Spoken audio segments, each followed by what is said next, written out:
A very good morning to you, Naledi, and to our viewers at home. Of course, we're coming to you live from Emperor's Palace on day 2 of that summit that is underway, just organized by SEIFSA. So the Minister, Thulas Nxesi, the Minister of Employment and Labour, has arrived as we speak right now. The program is about to get underway, but I have with me the President of SEIFSA, this week being Mr. Elias Monage, who will join us now just to let us and reflect with us on what came out of day 1. And we're seeing that government today is going to be taking a center stage, a role, the minister being here, and we're looking for those solutions, of course, for this industry. Welcome to the SABC, sir.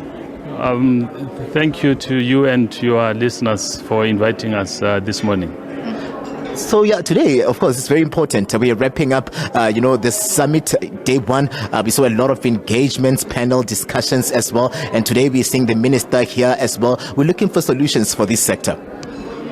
Quite right. I guess yesterday we started with we kicked the program of the summit by reflecting on the economic issues, the context in which, as a sector, we operate, and as a result of that, we're then forced to reflect on the current economic situation in the country, the question of corruption, the question of lack of demands for the sector in terms of low demands, in terms of getting steel for the industry from various clients. And as a result of that, it was important then to reflect and then place collective bargaining within that context to say, economically, where are we? How then do we perform given the current state of the affairs in the country?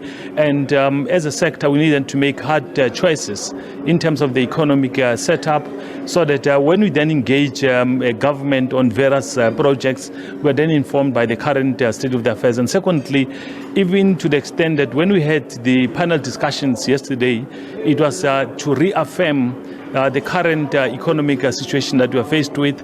Equally so, the engagement this morning with the minister will also then reflect on the role of government in collective bargaining vis-a-vis how then do we generate and create a demand for the industry. So those are some of the issues that we'll be looking at in terms of addressing the demands for the industry, addressing the question of the skills that is required, the skill sets, and variety of other things in terms of dealing with the poverty, unemployment in the sector, in the country at large. Frank reflections as well around where we find ourselves. We know those domestic challenges that have hampered this sector from just being prudent and getting the best out of the productions that come out of the steel manufacturing and the likes. We're talking about, those domestic headwinds, load shedding being one of them. Yesterday, one of the sessions here was centered on load shedding, and we know very well that that really is at the center of an economy that is not moving the way that it should move. No, quite right. I mean, some of the issues for the sector for us, we are looking at the extension of the transmission lines because it will then create demands for the industry. Equally so, we then require energy for the industry so that we then have a secured energy so that we can then manufacture products for the consumption in the country and even within the region and the continent at large.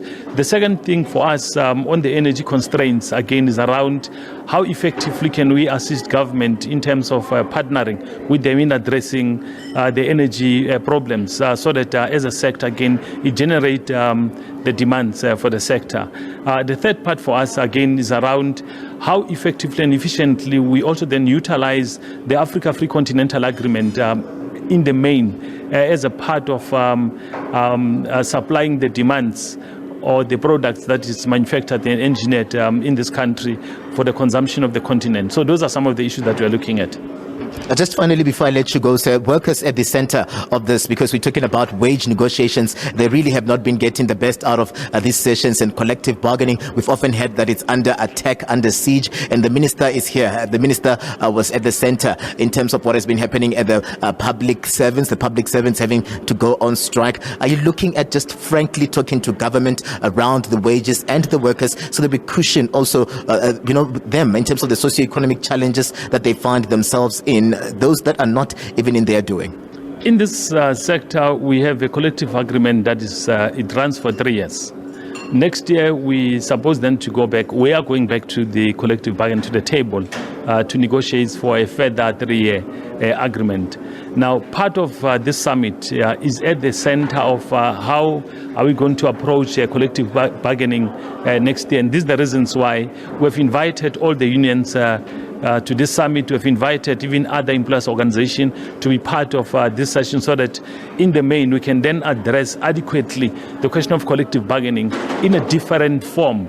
As opposed to a traditional where we have 40, 30 demands. We need then to look at key focus areas. And these are the policy issues that we need then to decide as a sector with our stakeholders in the industry. Mr. Elias Monache, thank you very much, sir. He's the president of SEIFSA, coming through there just to give us a brief reflection on what happened on day one. Of course, everything moves now to inside. This is where Minister Thulas Nxesi is expected to give a keynote address. At the center of what is happening here, of course, is just for solutions in this regard and for them to ensure that that collective bargaining process is respected and all the parties, be it government, be it the private sector and the workers, get the best out of this process. Naledi, it's back to you in studio.